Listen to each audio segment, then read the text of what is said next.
ये तरबूज़ है और इस तरबूज़ की वजह से जो अमवात हो रही हैं उसके मुतल्लिक मैंने गुफ्तगू करनी है कि क्यों अमवात हो रही हैं, क्यों लोग मर रहे हैं ये खाकर। एक पूरी फैमिली मर चुकी है ये खाकर और एक फैमिली के 3 बच्चे मर चुके हैं ये खाकर। आपने व्लॉग को पूरा देखना है, इसके फ़ायदे और इसके नुकसानात और किस वजूहात पर ये अमवात हुई हैं उसके मुतल्लिक पूरी तहकीकाती रिपोर्ट आपके सामने मैं पेश करने लगा हूँ। सबसे पहले लाखों करोड़ों दरूद आप सल्लल्लाहु अलैहि वसल्लम और आप सल्लल्लाहु अलैहि वसल्लम के अहले बैत पर और आले पाक पर। जी नाज़रीन, ये तरबूज इस टाइम ज़हर कातिल बनता जा रहा है। क्यों ज़ाहिर कातिल बनता जा रहा है तरबूज?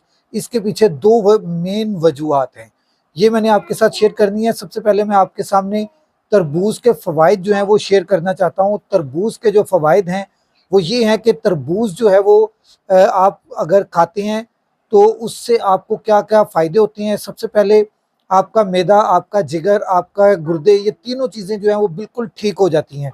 तरबूज के खाने के नुकसानात क्या हैं कि आपकी जान जा सकती है। इससे पहले, इससे छोटी बीमारी जो है वो हैज़ा है, या जिसे हम फूड पॉइजनिंग कहते हैं, वो होती है। इसको खाने की सही सही जो टाइम है वो क्या है और इसकी एहतियात क्या है? तरबूज को खाने का जो सही टाइम है वो है, अगर आप सुबह सोकर उठते हैं जिस वक्त, उसके वक्त आप नहा धो के तैयार हो जाते हैं, आप तरबूज पकड़ें, उसको खाएं और उसके खाने के 1 घंटे तक ना आपने कुछ खाना है ना आपने कुछ पीना है। अगर आप उसके दरमियान कुछ खा लेते हैं या पी लेते हैं तो वो आपको हैज़े की तरफ ले जाएगा, गुम हैज़े की तरफ ले जाएगा, आपको फूड पॉइजनिंग हो जाएगी और फूड पॉइजनिंग से आप मर भी सकते हैं। जैसे कि ये 2-3 फैमिलीज हैं। एक फैमिली ने क्या किया है, तरबूज खाया है, तरबूज खाने के फौरन बाद जो है वो दूध पी लिया है। दूध पिया और तरबूज ने और दूध ने मैदे को और जिगर को जाकर इतना ज़्यादा डिस्टर्ब कर दिया, गुर्दों को इतना ज़्यादा डिस्टर्ब कर दिया कि उनकी फूड पॉइजनिंग जो है वो इस हद तक बढ़ गई कि आखिरकार उनकी मौत हो गई। अगर आप इस और दूसरी एक फैमिली है, उसने क्या किया है, उसने ये किया है तरबूज के साथ बिरयानी खा ली है। अगर वो तरबूज के साथ बिरयानी ना खाते तो यकीनन उनकी ये मौत इस तरह ना होती। तरबूज के साथ आपने बिरयानी खाई तो आपकी मौत पक्की है। तरबूज के साथ आपने पानी पी लिया, आपकी मौत पक्की है। और एक और अहम चीज़, हम तरबूज का पानी पी लेते हैं। भाई, तरबूज का पानी भी नहीं पीना। अगर तरबूज का पानी पीना है तो वो उस सूरत में पीना है कि अगर आपने उसको सिर्फ ठंडे पानी में रख कर तरबूज को ठंडा किया है।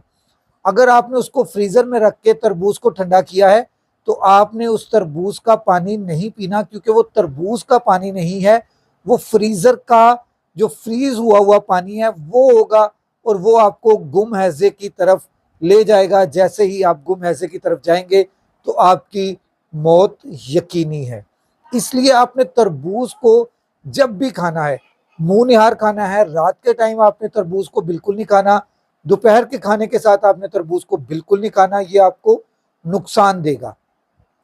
जितने भी ये मर्द हजरात हैं वो ज़्यादातर इस तरबूज को रात के टाइम खाते हैं। फैमिलीज जो हैं वो तरबूज को रात के टाइम खाती हैं, ये उनके लिए मौत का सबब बन रहा है। इसलिए आपने तरबूज को जो खाना है वो आपने सिर्फ और सिर्फ मुंह निहार खाना है, सुबह पहले टाइम खाना है, जिसके खाने से आपकी जो है सेहत वो मज़ीद बेहतर होगी। अब मैं दूसरी वजह बता दूं आपको, तरबूज के दूसरे तरबूज खाने की वजह से जो मर रही हैं उसकी दूसरी वजह क्या है? उसकी दूसरी वजह यह है कि तरबूज के अंदर इंजेक्शन लगाए जाते हैं उसको रेड दिखाने के लिए। तरबूज कच्चा होता है, उसको रेड दिखाने के लिए उसमें इंजेक्शन लगा दिए जाते हैं। वो भी नुकसानदेह इंजेक्शन है, वो भी जहर है। और उसके अलावा एक और वजह भी है इंजेक्शन की। एक इंजेक्शन वो लगाया जाता है जो स्क्रीन का इंजेक्शन है। तरबूज बिल्कुल फीका है, उसको मीठा करने के लिए इंजेक्शन लगा दिया जाता है और वो इंजेक्शन जो है वो भी जहर बन जाता है जब तरबूज के अंदर जाके लगता है। इसलिए आपने तरबूज, और बरसात के अंदर तो तरबूज आपने बिल्कुल भी नहीं खाना, क्योंकि बरसात के अंदर जो तरबूज खाते हैं उसके साथ हैज़ा होना मामूली सी बात है। उसके साथ है तरबूज खाकर कोई बीमारी ना हो, मामूली बात है कि ना हो जाती है। और ये तरबूज खाएं ज़रूर, एहतियात के साथ खाएं। अल्लाह तबारक ताला आपको भी सेहतमंद रखे। आप मेरे लिए भी दुआ करें कि अल्लाह ताला मुझे भी सेहतमंद रखे। अगले व्लॉग तक राशिद इकबाल कादरी को इजाज़त दीजिए और अपने इस चैनल का ख्याल रखिएगा। अल्लाह हाफिज़। पाकिस्तान जिंदाबाद।